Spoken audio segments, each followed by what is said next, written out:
जी अस्सलाम वालेकुम। Welcome to Pakistan stock नेटिक। उम्मीद है कि आप तमाम दोस्त खैरियत से होंगे और वीकेंड अच्छा गुजर रहा होगा। देखिए, जुमे वाले दिन जो है वो मार्केट की क्लोजिंग इतनी बुरी भी नहीं रही और इतनी अच्छी भी नहीं रही।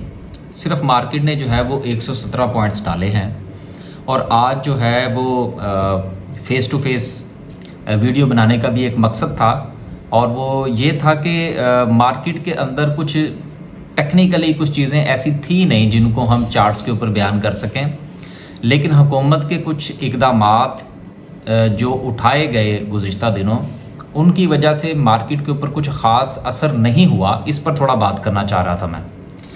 देखिए, जुमे वाले दिन जो है वो मार्केट ने सिर्फ 117 पॉइंट डाले हैं, जबकि उससे पहले जो है ये गवर्नमेंट ऐलान कर चुकी थी कि मुख्तलिफ़ किस्म की जो चीज़ें हैं उसकी इम्पोर्ट पर जो है वो पाबंदी लगाई जा रही है।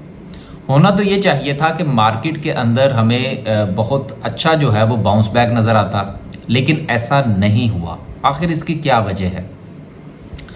इसकी वजह यह है कि देखिए, ये एक इंसानी फितरत है कि मुख्तलिफ़ किस्म के जो वाक़यात रूनुमा होते हैं उनकी बुनियाद पर इंसान जो नतीजे अख़ज़ करता है, उन नताइज की बुनियाद पर वो ये समझता है कि आया कि ये जो अब फ़ैसला हुआ है इसका कुछ असर होगा या नहीं।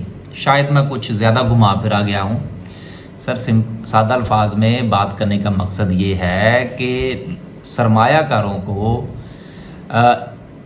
इस मौजूदा गवर्नमेंट की बातों पर भी एतबार नहीं है।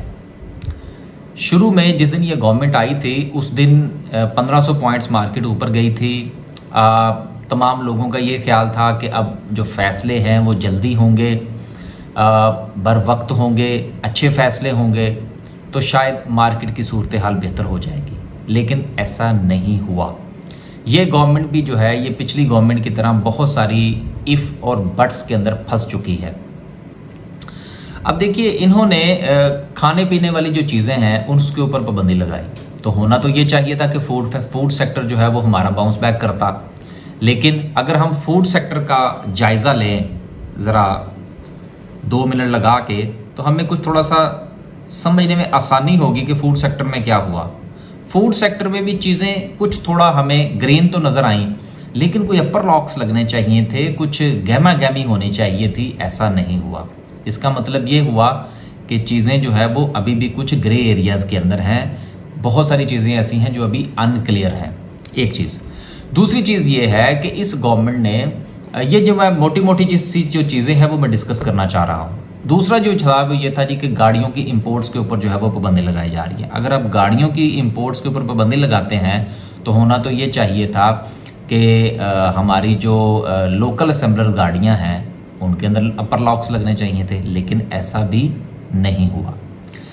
इन दो चीज़ों को अगर हम सामने रखें, सिर्फ फूड और ऑटोमोबाइल असेंबलर्स को, बाकी चीज़ें ठीक है वो हम उनके ऊपर ज़्यादा डिस्कस नहीं करते, क्योंकि उसमें बहुत सारी चीज़ें ऐसी हैं जिसका स्टॉक मार्केट के साथ का कुछ ज़्यादा ताल्लुक़ नहीं है। सुप्रीम कोर्ट के फ़ैसले का आना और उसके बाद वज़ीर-ए-आज़म साहब का अदालत में पेश होना, देखिए इन सारी चीज़ों को जिस वक्त हम एक दूसरे के साथ जोड़ कर देखते हैं तो 1 + 1 = 2, तो सीधी सी जो बात हमें नज़र आ रही है वो ये है, मेरा ये ज़ाती तज्ज़िया है, इसके साथ आप जो है वो पूरी तरह इख्तलाफ फरमा सकते हैं, वो आपका जमहूरी हक़ है, कि ये गवर्नमेंट जो है इसके भी पाँव के तले से ज़मीन जो है वो समझ लीजिए कि खींची जा रही है। लिहाजा ये भी डिसीजंस नहीं कर पा रहे जिस तरह पहली गवर्नमेंट नहीं कर पा रही थी। फिर उसके बाद मुख्तलिफ़ किस्म के बयानात का आना, तो इन सारी चीज़ों को जिस वक्त हम जमा करते हैं तो जवाब हमारे सामने ये आता है कि मार्केट अभी जो है परफॉर्म करती हुई नज़र नहीं आ रही। लिहाजा फ़ैसला जो है वो आपने अपने पोर्टफोलियो के मुताबिक करना है।